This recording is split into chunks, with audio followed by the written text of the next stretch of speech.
Hey, my friends, we will be right back to the show. But I have a question for you. Are you struggling with the impact of childhood trauma? Well, know that you're not alone. I'm here to let you know that I'm starting a brand new weekly coaching group that includes a year of life coaching, accountability, support, habit and goal setting, and more. I'm starting a waitlist for the group right now, and I'm only taking a handful of people. And I'll let you know that through this personalized coaching, we'll work together to help you understand how your childhood trauma has shaped your beliefs, behaviors, emotions, and will help you create a roadmap for healing and growth. Right now, you can schedule an absolutely free coaching session with me and get put on the wait list if you go to thinkunbroken.com. My friends, it's your time to turn your trauma into triumph, breakdowns into breakthroughs, and become the hero of your own story. And I'm here to support you in doing that. Just go to thinkunbroken.com to register for a free coaching call with me and to get put on the wait list for the brand new weekly coaching program.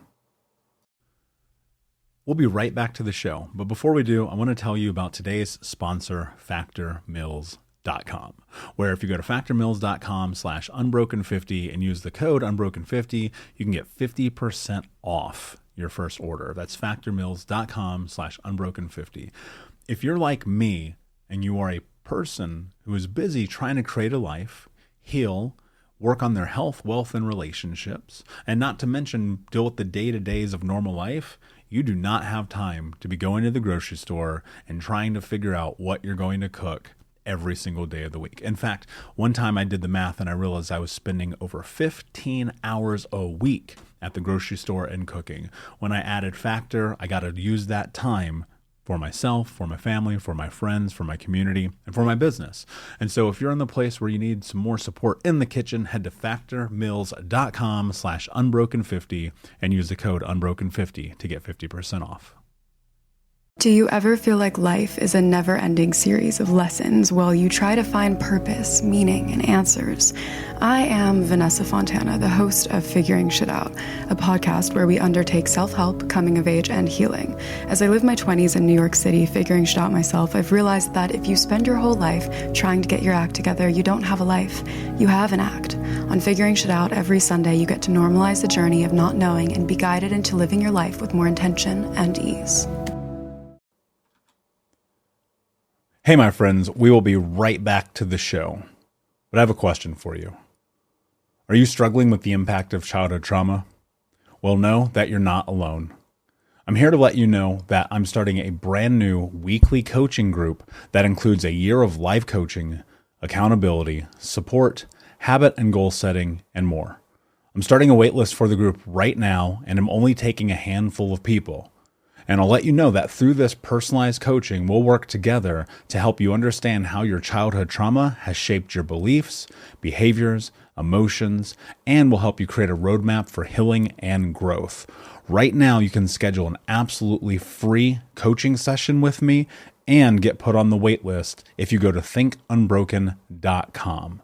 My friends, it's your time to turn your trauma into triumph, breakdowns into breakthroughs, and become the hero of your own story. And I'm here to support you in doing that. Just go to thinkunbroken.com to register for a free coaching call with me and to get put on the wait list for the brand new weekly coaching program. Hey, what's up, Unbroken Nation? Hope you're well. I'm very excited to be back with you today with the episode with my friend Elizabeth Hartke, and we are going to talk about a lot of things that I don't think I've ever gone into on the show, about the negative impacts of entrepreneurship, about what happens when you're not in alignment with partners and relationships, what happens when you're raising kids as a business owner, entrepreneur, how you change the cycle of communication from childhood into adulthood. This was an awesome conversation. I literally learned so much today that I'm actually going to listen to this episode again and take notes, because I think the most important thing I'm always trying to do in my life is set myself up for success. And by knowing that I don't know everything, when I have absolutely amazing people on, I love to go back and listen again. Same thing I've done with multiple guests who's been on Think Unbroken, because I know that it matters. But before we get in that, I'm going to read a review here. This review is from Dressage Hippie titled Truth Serum. I love this podcast because it tells some of the hard truths we don't want to acknowledge in our lives. Sometimes I get stuck in victim mode, and this podcast helps me snap out of it. It sheds the light on a pathway to a brighter future. That's very beautiful. Thank you for that. And thank you for listening. And thank you for being here. And to everyone who takes the 30 seconds out of your day to go and leave a review on iTunes, hit that 5-star, leave a comment. And again, whether it's good or bad or indifferent, like I want to read them. I want to know your thoughts on the show because I want to be able to not only make it better, but when it's not great, I want to figure out how to make it great. And when it sucks, I want to figure out how to make it suck less. Because look, like I'm learning in real time, same as you guys, but your reviews mean the world to me because it helps me understand what I can do to make the Unbroken Nation the strongest community in mental health and recovery from childhood trauma. And I recognize like not every episode is about that, but the reason that I do that is because I think it's really important that we look at life from a variety of aspects. And so very excited for today because this is the first time I've had a conversation like this, really diving into family and raising kids and kind of the mistakes we make and things like that. As many of you know, I don't have kids yet. Don't know if I will. We'll see. Life will figure itself out. But this conversation with Elizabeth, I love. So without further ado, my friends, let's get into the show. Hey, what's up, Unbroken Nation? Welcome to the Think Unbroken podcast. I'm your host, Michael Unbroken, and this podcast is about helping trauma survivors let go of the past, overcome their fear, discover their identity, become the hero of their own story, and ultimately to be unbroken. Our goal in company is to bring on guests and experts in the fields of mental, physical, and psychological health to help you overcome the past, to take back your power. And in this podcast, we are unedited and unfiltered, and we're going to give it to you real so that you can start to create massive change in your life. If you're curious about learning more outside the podcast, you can get a free copy of my book, Think Unbroken, at book.thinkunbroken.com. That's book.thinkunbroken.com, where you can get a copy of my #1 best-selling book, Think Unbroken, Understanding and Overcoming Childhood Trauma. The most important thing that you can ever do, my friends, is show up for yourself, and that's where you are today. And I appreciate you. I have massive gratitude for you. And without further ado, let's get into the show. Hey, what's up, Unbroken Nation? Hope that you're doing well wherever you are in the world today. I'm very excited to be back with you with another episode with my friend Elizabeth Hartke, who is an international business and leadership strategist and founder of the Luminary Leadership Company and podcast. Elizabeth, my friend, how are you today? What is going on in your world? I'm thriving today, and I'm pumped to be here with you, and I'm eager to just dive into the good stuff. I love it. I love the idea of thriving. You know, most people, they start off, they go, oh, I'm okay, or blah, blah, blah. And I'm like, you got to have energy in your day because that's the only way you're actually going to create change in your life. You know, I'm really curious as we get in and we get started, for those who do not know you, can you tell us a little bit about your backstory and how you got to where you are today? Yeah, I'd be happy to. So I like to lead with what our top priorities are in our home, which are being present with our 3 little kids. They require a lot of our attention and focus. I have a 6-year-old, a 4-year-old, and a 2-year-old. And I have an amazing husband that I'm doing life and business alongside as we raise our babies. But we live out here in a farm on Wisconsin. We have no freaking clue what we're doing as far as farming, but we're taking a stab at it. And I also lead a company called the Luminary Leadership Company, as you mentioned, and we are really focused on raising up entrepreneurial leaders and helping them to step into who they need to be so that they can raise leaders of their own and making that generational change.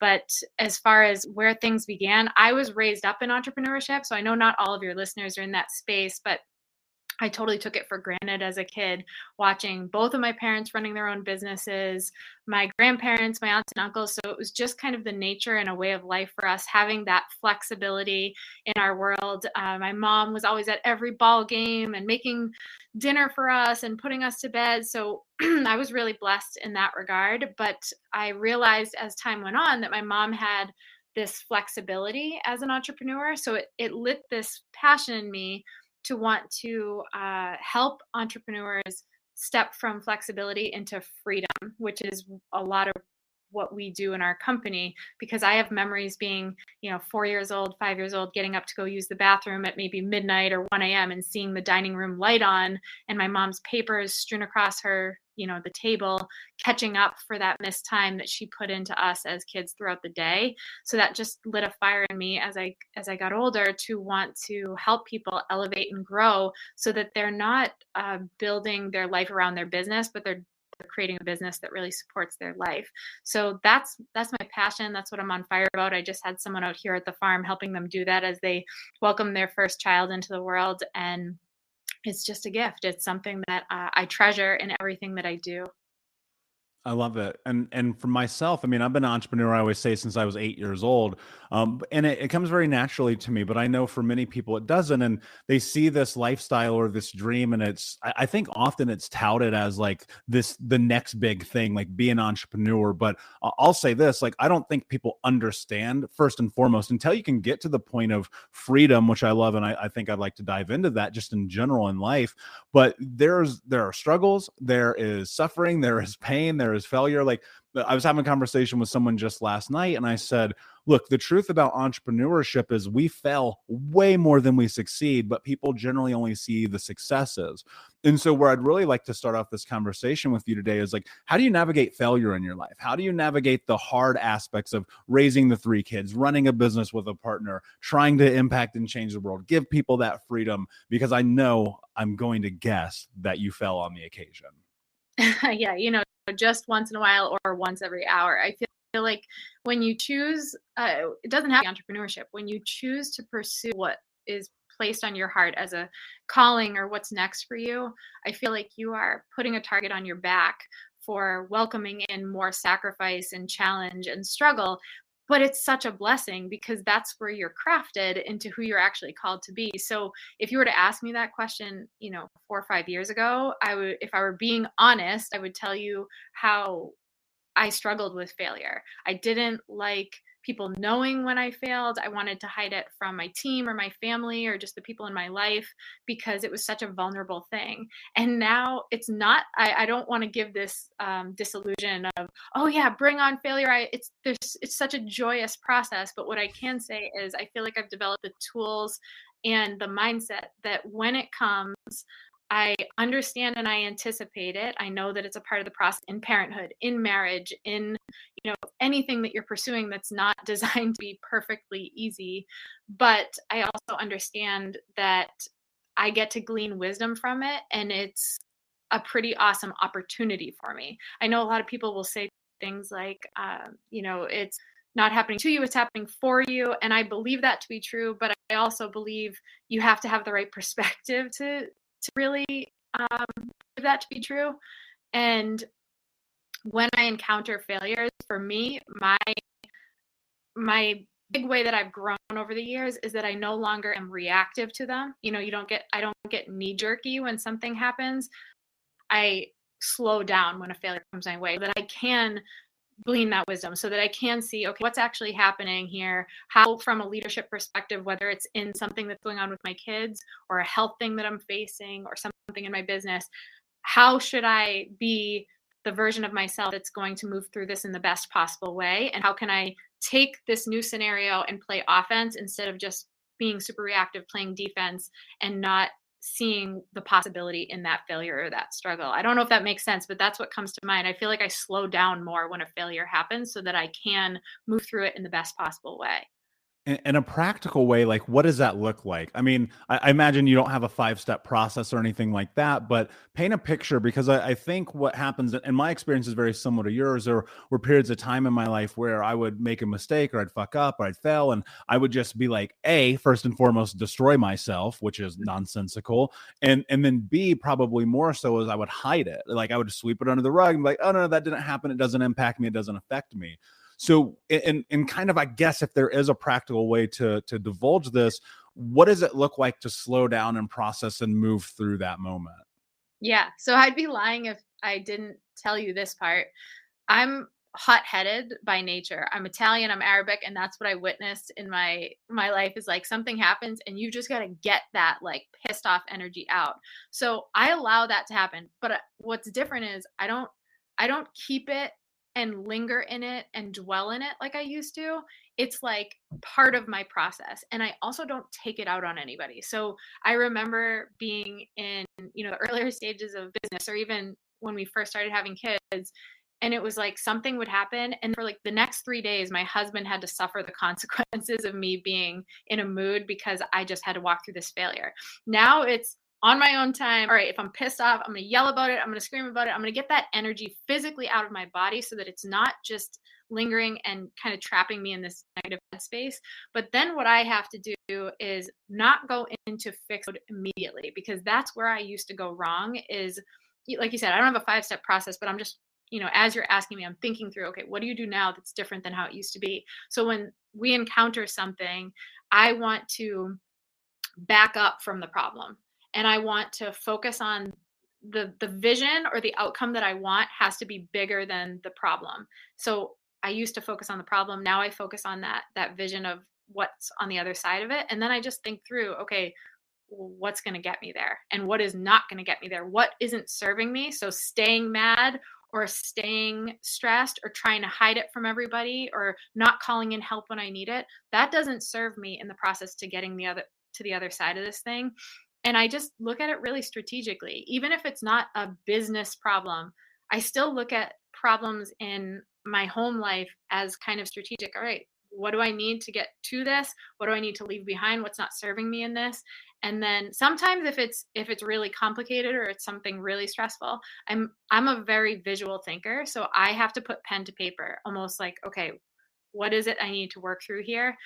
But if it's something, just with the kids, I don't say, oh, sorry, kids, I can't deal with you right now. I'm going to pull out my journal and start exercising the ways that I'm going to handle you in a few minutes as they're like laying there with a broken leg. Sometimes you have to move a little bit more quickly, but I'm saying more of the problems that aren't so urgent. It helps me to visually work through something on a piece of paper, even if it's for 5 minutes, to just get the crap out of my head so that I can be in the right headspace to handle a challenge. And then after, I think reflecting back is the most important piece, and the piece people miss. They're like, oh, thank God I survived that challenge, or I survived that shitstorm. But they don't go back and say, what were the gifts in that? Or what did I learn from that? Or what could I have done better? Or how did I do so much better this time than the last time that happened? Oh, good. That means there's growth. And celebrating those little wins. I think they plow through it, and they might do good plowing through it, but then they never see what good came from it. It's not that it necessarily was a good thing, but what good came from it, and how am I seeing that growth in myself? So that's a big piece that I didn't used to do that I do now that serves me immensely, especially in parenthood. Yeah, and I love that, because there are lessons in the reflection and when you get introspective, because it also gives you I've thought about this a lot over the years, and I think self-awareness really comes from when you fuck up. Like, I Mhm. really believe that, because you have to have this moment of this really naked looking at your life through the reflection of your own experiences and saying, I did this thing. Right. And I know that people will struggle with what I'm about to say, but I look at everything as my fault. Everything, top to bottom, in and out, all the time. And that has helped me tremendously in my life. And the reason that I do that is because it's given me the ability to take like this massive ownership over everything, both the good and the bad. But I have found that I grow the most when I sit there with my journal, I look at my life, I go, man, I really screwed that thing up. But also at the same time, when I go, wow, I really accomplished that goal. How did I do that thing that just took me 7 years to do? And I go through the process of trying to, again, be introspective, look at it, and honestly, I'm biased about it. I'm like, hey, what exactly did I do to lead me to this place? One of the things I think happens quite frequently, whether it's entrepreneurship or people who are running a side hustle while they have the day job, and now fucking COVID and trying to be a parent and do all the things, is like somewhere in there's like this aspect of, dare I say, collateral damage, where you're like, okay, wait a second, I'm doing all these things, but over here I have so much suffering in my life because I'm not taking care of things the right way. Maybe that's the way I want to phrase it.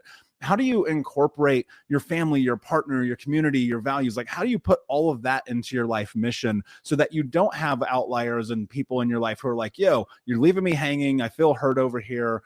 As an entrepreneur, a business owner, a mom, someone on a farm in Wisconsin, like, how do you do that? To your point, I now do it based on all the ways I did it wrong for a while. So there was a period that I convinced myself that I was in business for my family. So let's just take that as the example of what was kind of allowing me to steamroll the people that mattered most in my life. I was like, oh, I'm creating this dream for the sake of my kids and my family, and we're going to have this freedom, and I'm doing it for you. As the process of doing it was neglecting to show up in the way that I wanted. Like, my kids don't give a shit if mommy's creating this business that's going to give them freedom, if it means they had to sacrifice the 15 best years of their life looking at a closed office door so that they could have freedom. They want more than anything my presence, my laughter with them, memories with me, just 5 minutes on the couch of cuddling. Like, that's what my kids care about. They don't care about this big dream that I've manifested in my head that I went and sacrificed everything that mattered to achieve it under the guise of having done it for them.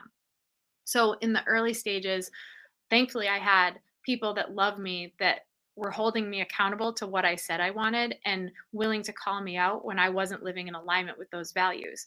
But it was hard to do all in my head. Like, I had in my head the things that mattered or the priorities or the values, but I didn't have them set in stone in a way that I could juxtapose any decision I was making, opportunity I was looking at, person that was coming into my life and say, hey, does this align with who I am and who I want to be and where we're going as a family, not just like where I'm going in pursuit of my dream. Like, I don't have a spouse, or like I don't have kids that are directly being affected by my own choices and dreams.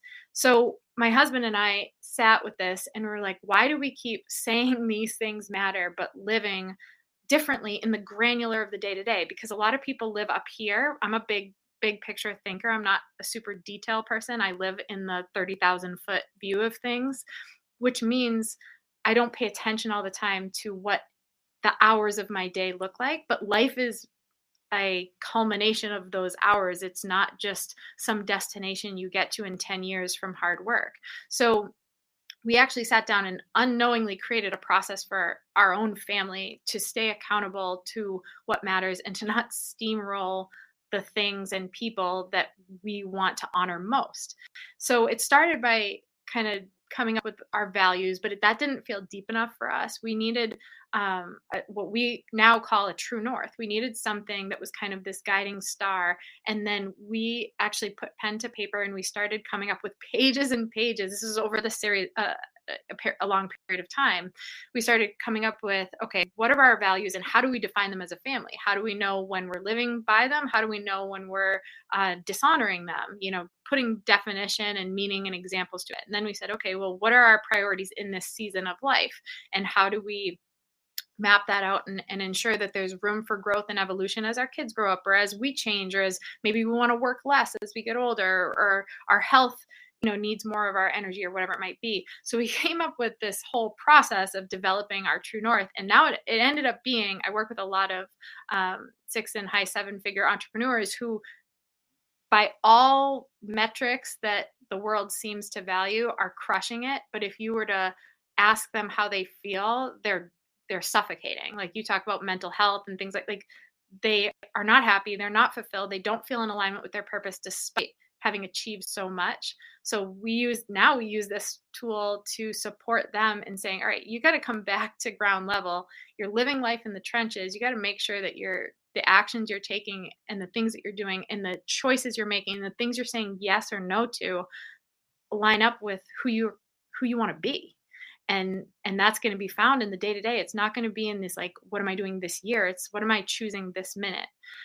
So that's been kind of a grounding thing for us, because now making choices, what podcasts I say yes to, where I put my energy, what commitments I make or neglect to make, they're all in alignment of this greater purpose for our family and where our family is going as a whole. And it aligns with me personally too, because we're all individuals as well. So that's been pivotal for me, because I felt like I was spitballing and guessing. And when you're guessing and you don't have really this guiding light or guiding star, you're going to make the wrong decisions more often. And it's going to lead to more of those failures that slow you down or cause pain or whatever. So that's been a game changer for us. What was it like to come to the realization that your kids do not give a shit about your dream? It was humbling, but it was also like, man, when I think back to being raised by parents and who had these businesses and whatever, I don't know if it's a generational thing, but if people from like previous generations are just naturally less selfish, I'm sure that's not the case. But in my case, I felt like it was never about my parents' dream. It was about the family. It was about moving us forward as in a way that was in alignment with everybody that was involved in the process. Not, I feel like we live in a culture today that says like me, what do I want? What's best for me at any cost? And yes, I think you have to take care of yourself. I think overflow leadership is more powerful than positional leadership, meaning not just saying I'm a leader and I'm a thought leader and I'm doing the things and I want people to follow me, even if it takes a toll on my health and it takes a toll on my family. Saying I'm going to pour into myself and evolve myself and grow as a leader, so much so that the way that I guide my people and the way that I support people is a result of me literally overflowing with all that goodness that makes me me. But I also think the culture lends itself to a lot of focus on yourself. What do you want? Do what feels good in the moment. Don't sacrifice, go for what feels good now. And ultimately it hurts people and it hurts ourselves too.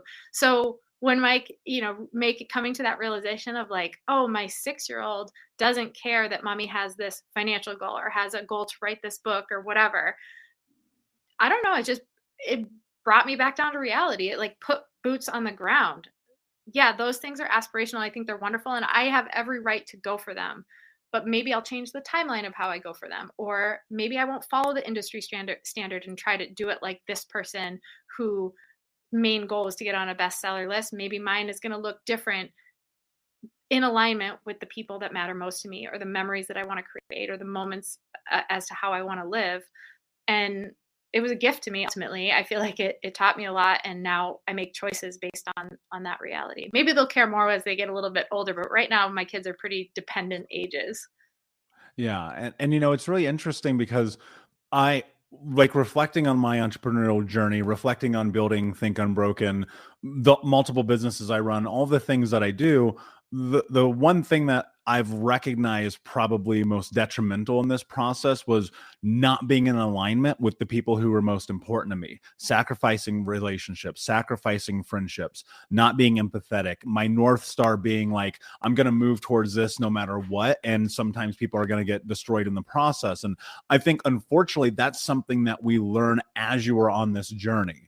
Right. And I think it's because ultimately you realize, oh, wow, the way I'm acting here or the way I'm showing up here, or like realistically, it's important that you spend time with the human beings in your life that matter, because like the email you're trying to write, like it's not going to change your life. But losing that relationship or that friendship or sacrificing your children's ball game or whatever that thing is, like I feel like that carries a tremendous amount of weight.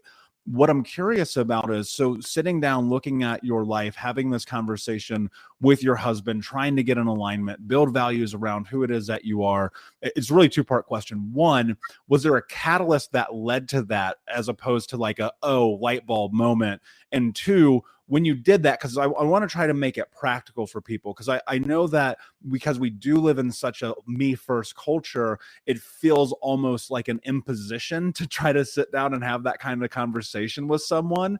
So how do you do that? Mhm. So to answer the first part of your question, that catalyst moment wasn't anything catastrophic, but to me, it felt that way. Um, my son, he'll be 7 soon. So he was about 2.5. Now he was an early talker and he's kind of an old soul. And I remember standing in the kitchen and I had my phone and I always felt like I had good boundaries around my phone, but this was kind of that moment that made me realize that I wasn't paying attention to that granular and I was letting things slip and other people being hurt by that. And I was responding to an email that was going to be my biggest consulting client I'd ever landed. And that would have driven things forward for us, our family, financially in a huge way. So in my mind, that justified standing at the kitchen counter with my phone, answering that email as my 2-year-old's looking at the back of my phone and can't even see my face and is trying to tell me something because I'm doing it for him, right? Like the big picture, I'm doing it for us. And he said, he looked at me and he's saying my name over and over. And I'm like, yep. And I'm pretending like I'm talking, multitasking, talking to him as I'm typing. But, I'm typing. I'm just kind of like saying words because he's 2. And in my mind, like, it doesn't matter. And he says, um, your phone, your phone is more than me. Like, that's the sentence that he came up with. Your phone is more than me. I said, wait, what was that, buddy? And he's like, your phone is more than me. You love your phone. And I was like, oh shit. That's how I could say anything I wanted to try and convince him that this was for him, but all he's getting out of that moment and that scenario that is being imprinted on his little brain for the remainder of his days was what she's doing right now, the choice she's making is more important than me. It's outweighing me. And that was where I came to my husband. I was like, we need some kind of structure around phones. Like, I do not want my kid ever fighting for my attention to a freaking device, even if what's happening on that device could change be the catalyst for change in our whole future. It's still not worth him having that imprinted into his vulnerable sponge-like brain. So that was the first thing. But to answer the second piece, having that conversation can be hard because this is an example of one of those times where I was being reactive and not sitting with the mistake I made or the failure that I had in that moment with my child. And I was like, all right, phones go away and everything has to stop. And everything I was coming at my husband from this like attacking place. Like, well, I see you do that on your phone and it's affecting our kids and we have to change everything. And it was just overwhelming and it wasn't strategic and there was nothing that felt good about it. It felt like we were kind of like punishing ourselves for being bad parents. So in retrospect, what the advice I would give to someone is, one, if you're coming to, whether it's, your spouse or team member, whoever it is that you're doing life with, your kids.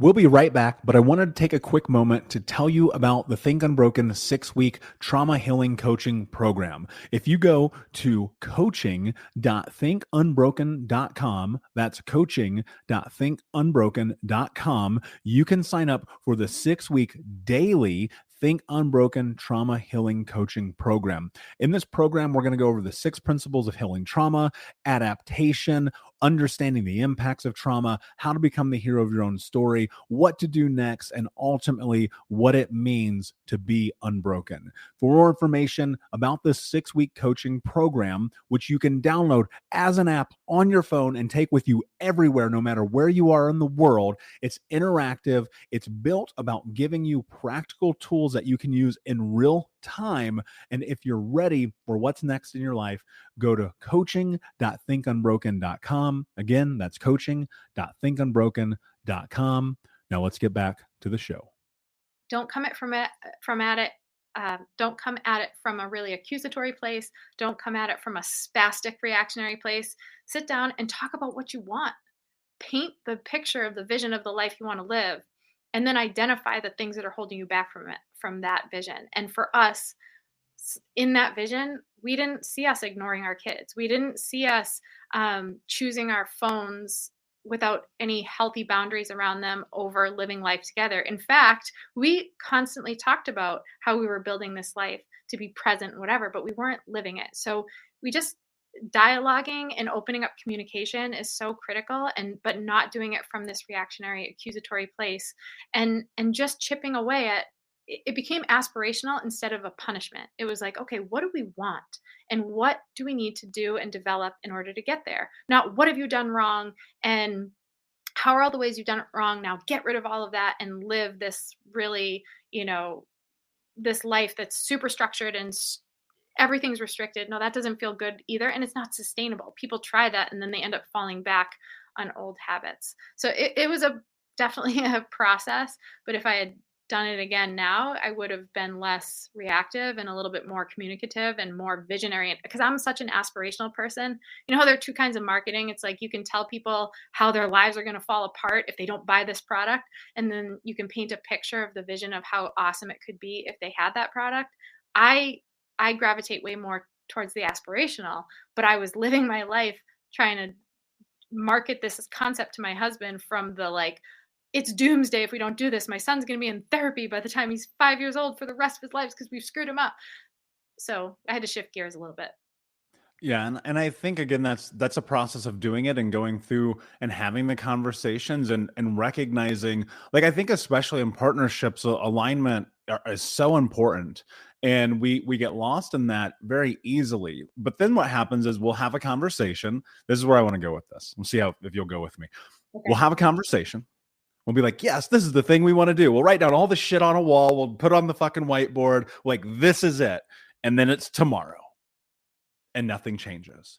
Mhm. So in a practical sense, like when you have these goals, these dreams, these aspirations, these alignment, these values, the boundaries, you start building and putting together the life that you want to have. How do you actually show up into that life? Because it's Mhm. one thing, I think it's so damn easy to write stuff down, but the follow through is where people often fail. So what does that process look like? How do you move through that? How do you actually, in a literal sense, build the life that you want to have? That's such a good question because you're so right. And thinking back in those early days where we were writing those things down, there were many months of us not living by them or kind of having the whole like New Year's resolution effect where we did it really well for a month, but then by the second month, like it was forgotten. And it's like, oh, well, I can just answer this email real quick, or I can just do this real quick because it's just this one time and it turns into two and three. So I needed bumper lanes. I admire the people who have the willpower to just say something, do it, live by it, no matter how hard it is. But I realized that if I wasn't building in the support system to help me honor those things, I was going to ultimately fall short. So my husband and I came up with ways to gently hold each other accountable, not in accusatory ways, but ways where when we felt like we were slipping from who we said we wanted to be, and we made those choices ourselves. He wasn't like, you need to be this, and when you're not, I'm going to call you out, or vice versa. It was me saying who I knew I was called to be and who I wanted to be as a leader, as a wife, as a mother, a daughter, all those things. And he did the same, and we had to come up with ways that we were going to gently support each other. So one thing that we realized, this is that hot-headedness, I'm like admitting this to all your listeners that I'm total come at it real fast. When he would try to correct me in the moment, so let's say he saw me using my phone or around the kids when we said we weren't going to do it, or I made a commitment, I'm not going to do any business related calls after 4 p.m., but then he'd see something pop on the calendar that I was going to do at 6, and it's like that interferes with dinner and bedtime. Instead of calling me out in the moment, because that always felt accusatory, it was after. We'd have checkpoints in our week, usually Sunday nights after we'd get the kids to bed, where we would talk about, so how'd you think it went this week? And here's what I saw. And here's what I think, here's a way that I felt like you said you wanted to do this, but I noticed this happen. And allowing the other person to kind of take ownership themselves instead of it being forced on them. And then bumper lanes outside of that were commitments to the how. So when we'd say things like, we want boundaries around our phone, well, can you define that better? Because if it's fluid and it doesn't have clear lines, it's really easy to just do that one more thing or to just have. So we made it super simple. When we're done, we both work from home. Like when we're done working on the business at 4, the phones actually stay in the office so that it's not even in our field of vision, and we can stay accountable to that. And I asked for my birthday a house phone because I wanted my parents and my family to be able to reach me in an emergency. So I didn't like the idea of putting my cell phone away and not touching it and being like, well, if someone has to reach me, they can't. So we got a house phone and only gave that number to the people we wanted to have it. So we did things to really support it. But I think checkpoints are huge because the reality is that even when you build in bumper lanes, we're all human. Life happens. We enter into different seasons. There are different needs. And if you set this goal or this vision, let's say in the start of a year or in the middle of a year or whatever, and you're just making the assumption that you're magically going to live this way by these values and never fall short and never fall off track, and you're not going to even touch it again for another year or 2 years or whatever, and then wonder how you've drifted so far away. So for us, every week we had a time where we were coming together and just talking about, hey, let's look at our calendar. Does it really align with how we want to live? Like a big thing for us is we don't want hurry for ourselves and our kids in any aspect of our lives. But when your calendar reflects how you're jumping from one activity to the next, Well, we're not really living in alignment with that. What can go, what can come off, and how are we going to make sure next week doesn't look like the mistakes we made this week? So it's leaving room for those failures, like we talked about, but then not just letting them go by and not seeing what you can learn from them so you can implement differently the next time. And I think there's something really practical about systematizing the conversation, right? And having that weekly check-in, having that conversation, making sure you're in alignment on values.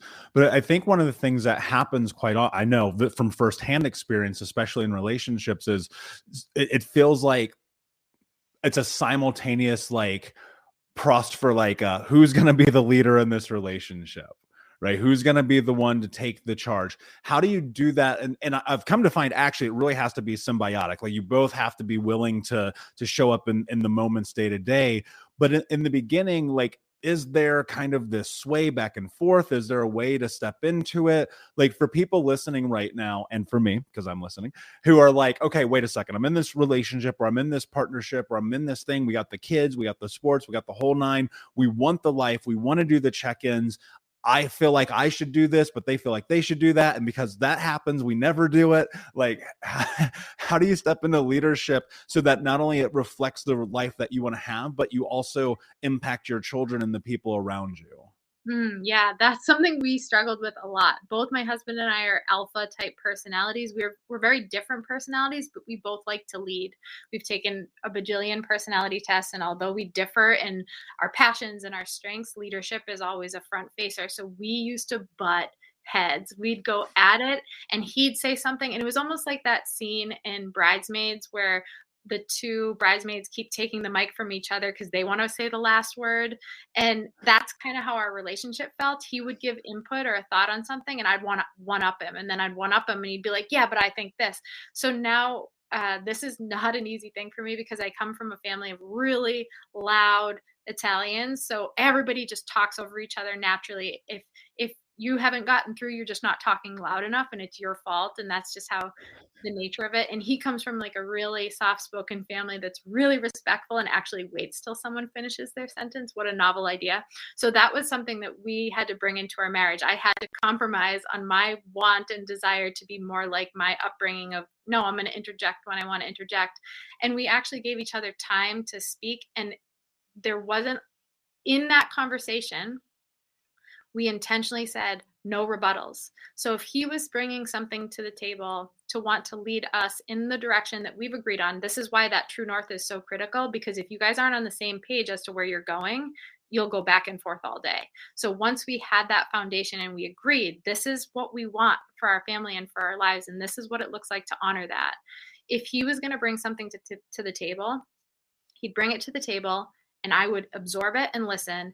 And there was not going to be a rebuttal, even if it meant biting my tongue, until I sat with it for at least 10 minutes. And then I could come back and say, okay, this is how I see it. And then we could come together in the solution. I think when there's that back and forth constantly and that one-upping and I want to lead, no, I want to lead, it can become a little toxic or just counterproductive. You just aren't getting anywhere because you're spinning your wheels.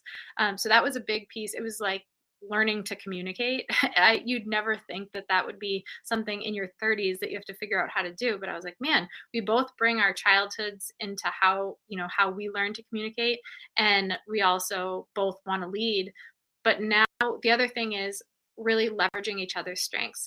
There's this quiz that I wish I was affiliated with because I recommend it everywhere. It's called the Working Genius Quiz. And even if you're a stay-at-home parent, or you're not an entrepreneur, or you're not working in a traditional career, it's a really powerful tool, even in a marriage or a relationship or partnership or whatever, because it breaks down where your strengths are in a really simple way, not like a disc profile where you end up with 30 pages of content and you're going through it. It's just really outlines what that person's strength is and where they should be leveraging that strength. And we've, ever since taking that, it's been a couple of years now, we just flow way better. So for example, one of my key strengths is invention. I can create something out of nothing. That's like torture for my husband.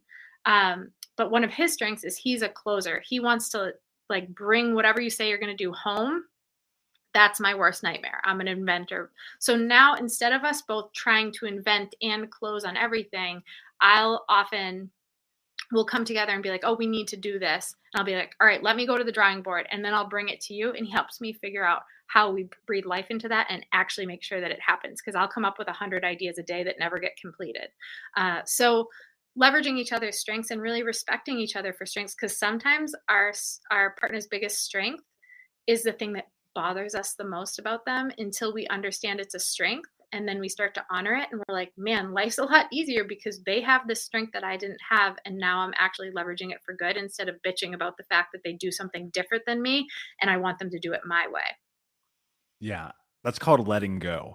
And So that is one, that for me is one of the things, like, I've had to learn how to apply that in business and leadership, leading teams, leading events, working with people, relationships, my brothers, my sister, like everything. It's so interesting to me when, like, you get to this place where you go, you have to let people fucking exist as who they are. And the more you hold on tightly and you try to bend them or shape them to the ideal of who it is that you believe that they should be, the further away they get. And worse, I think it also impacts you in this way where you're holding on so tightly. It's like you're white knuckling life. And one of the greatest things I've ever done, and I'm still doing, and hopefully I'll continue to do, is just be like, it is what it is. Just let people fucking exist. And that's been really practical for me. What I'm curious about is, as you're in this, and so you're building this life, you're looking at this, you have children, right? And you have these little human beings that you're trying to foster into great adults. And being a person who's entrepreneurial and strong-willed and alpha, like, and a leader, I reflect with so many of those things. Now, at this moment, I don't have children, don't know that I ever will, but how do you not brainwash your kids to be you, but still give them attributes that allow them to step into leadership or be the person that they want to be? yeah, that's a tough thing. I think one of the toughest things as a parent is teaching your kids how to think and not what to think, because it often means they might think something that you don't want them to think. Now, granted, my kids are still young, so we're not running into those teenage years where maybe that becomes more elevated and more critical or whatever. But we want to raise critical thinking kids with a strong set of values. Now, of course, we're a family unit, so we have our values that we believe are going to help them grow up into successful, independent, good-hearted leaders. They might offshoot that as they grow up. They might bring in some other values. They might let go of some that we've tried to instill, but the values we've chosen aren't ones that indoctrinate them into being a certain person. It's becoming who they're called to be with the right support to do that. And I think that's a fine line, and it gets blurred sometimes because when you become a parent, it's such a biological thing that you want literally nothing more than your child to be happy and healthy and to thrive. And you will do any and everything just innately to do that, even if it means shutting down a belief they might have or a thought they might have that you think could hurt them.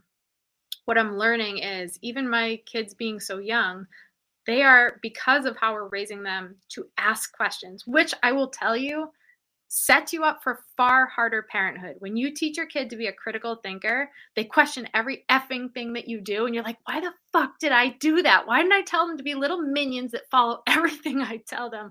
Like my parents did when they said, because I friggin' said so, don't ask me questions. And I'm like, man, I should have taken that route. But it's also beautiful when you don't take it personally and you leave enough margin for you to have the time and space to answer those questions. We've always talked to our children like they're adults, not in the sense that we talk about adult things that don't allow them just to be kids, or we don't tone our tone down to be more gentle with a child. What I mean is we don't treat them like they're dumb. Like my daughter's 2, and I have full-on conversations with my daughter explaining things at a kid level so that it's something that she can absorb and understand and doesn't overwhelm her. But I'm not going to treat her like an idiot and be like, oh, you don't need to know that. If she's asking me about something or wanting to learn something more, I want to make sure that I'm living life where I have enough margin to sit down and really cultivate that curiosity and give her the space to do that. So, and we also, this is personal opinion. Listeners might not agree. I think we have one of the toughest jobs ahead of us as parents right now in this generation with the rise of technology. I'm not anti-technology. I have 2 phones sitting on my desk right now. The reason I have 2 phones, though, is so that one is personal and the only thing on it is text message and calls, and that's what's on me personally. But right now I'm sitting in my office, so I also have my work phone that has things like Instagram and email on it. So technology is amazing. I leverage it constantly. But I see a lot of kids losing that critical thinking, losing that curiosity for life, not knowing how to be bored because they have access to high level quality entertainment constantly. And I have so many memories as a kid of my mom like kicking me and my cousins and my siblings out and being like, just go outside. Like when it's dark, you can come back in. And as a result of that, we came up with the most amazing things. We used our imagination. We made friends in the neighborhood. And now kids are just not living that way. So we're also trying to create, that's part of the reason we moved to where we moved. Was to give them that space to create and cultivate and come up with stuff on their own that's not just fed to them by us or what's on a device. So it's going to be different for every parent. And that's not me knocking how people approach stuff. It's just, I do think it's important to be conscious of it no matter what you choose, because I think it can be leveraged as a tool for good or a detriment. But more than anything, we're committed, as much as it might give me gray hairs that I have to dye every 6 weeks, to allow our kids to ask questions, to think critically, but they're also little and they're kids. So it's my job to keep them safe. It is my job to give them boundaries because they don't have that, literally don't have that ability in their brain yet. So it's a little bit, it's of a balance, and it will also change as they get older. And maybe we'll be on this podcast in 5 years and I'll be like, why did I do it this way? But this is where we're at right now. And I also don't claim to be an expert either. This is like, so learn as you go. You're not even funny. I tell my kids all the time, are you aware that you're literally an experiment? Because we have no freaking clue what we're doing. Yeah, I love, and it's so true. You know, we're all having a human experience. I try to just convey this every single day. Like you and I, we've never had this conversation before. We don't know what we're doing. We're figuring it out on the fly all the time. And I think that there's a sense of peace I've discovered in that, because I'm like, we're fallible. We're not going to do all the things all the time. Nobody's great. Nobody's perfect. Go look at everyone that you ever admire in the world, and they're screwing up every single moment of the day. I promise you. And you know, I think you're right about cell phones and technology and children. And, you know, that's a battle I do not face because I do not have them, but I can see definitely, like, I'm cheering on all of you parents right now, because I'm like, I probably wouldn't even have a TV in my home, no cell phones. I'm like, you guys got even this is what's interesting to me. And it's a quick tangent, but growing up and being in a situation where I did grow up in a volatile household, all the Unbroken Nation, they know this. My mom would still be like, get the fuck out of the house. That's probably because she didn't want to deal with me, which I respect. I get it. But like realistically, like from the moment we woke up till the lights came on, like we were not allowed to be in the house. And I think that made me adventurous, and it made me want to question things. It got me in a lot of trouble. So I want to be very clear about that. But ultimately, I think that it was one of the best things that happened. Elizabeth, this conversation's been absolutely incredible. Before I ask you my last question, my friend, can you tell everyone where they can find you?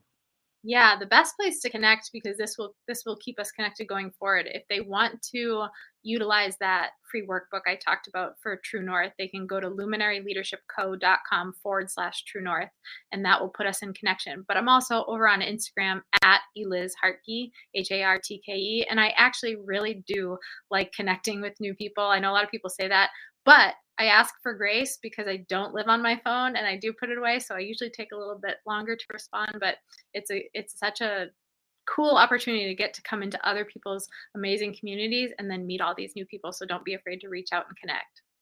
I love it. And my last question for you, my friend, is what does it mean to you to be unbroken? That's a powerful question. And to me, it's a sense of thriving. It's not this tangible thing. I can't define it. If you check these boxes, it means you're unbroken. But I think it's a feeling and a trust that you're being guided to the life that you're called to live. And it doesn't mean you don't have some cracks in the surface along the way. I picture unbroken literally being completely apart, but to be, I don't know, just to have this sense and this feeling of, I know I'm on the right path, and I know I'm working towards who I'm called to be, and I'm choosing to thrive even in the good and the bad. Brilliantly said, my friend. Unbroken Nation, thank you so much for listening. As usual, please like, subscribe, comment, share, tell a friend. And until next time, my friends, be unbroken. I'll see ya. Unbroken Nation, hope that you just got a tremendous amount of value from today's episode. I want to know what you think. Please do me a favor and review, rate, and share the episode with 3 friends on social media today. It would mean the world if you did, because ultimately at the end of the day, creating community and connection is how we heal generational trauma in the world. And I need your help to do that, Unbroken Nation. So if you're on iTunes or Spotify or wherever you are, please like, comment, share, review. I want to know not only what you like about the show, but how I can make the show better, how I can make this further about helping you on your healing journey. So do me a favor, and when you do, shoot me a screenshot of you making the review to my DM at Michael Unbroken on Instagram so that I can have a conversation with you, say hi, and more importantly, so I can share it with the Unbroken Nation. Thank you so much, my friend. Hey, my friends, we will be right back to the show, but I have a question for you. Are you struggling with the impact of childhood trauma? Well, know that you're not alone. I'm here to let you know that I'm starting a brand new weekly coaching group that includes a year of live coaching, accountability, support, habit and goal setting, and more. I'm starting a waitlist for the group right now, and I'm only taking a handful of people. And I'll let you know that through this personalized coaching, we'll work together to help you understand how your childhood trauma has shaped your beliefs, behaviors, emotions, and will help you create a roadmap for healing and growth. Right now, you can schedule an absolutely free coaching session with me and get put on the wait list if you go to thinkunbroken.com. My friends, it's your time to turn your trauma into triumph, breakdowns into breakthroughs, and become the hero of your own story. And I'm here to support you in doing that. Just go to thinkunbroken.com to register for a free coaching call with me and to get put on the wait list for the brand new weekly coaching program.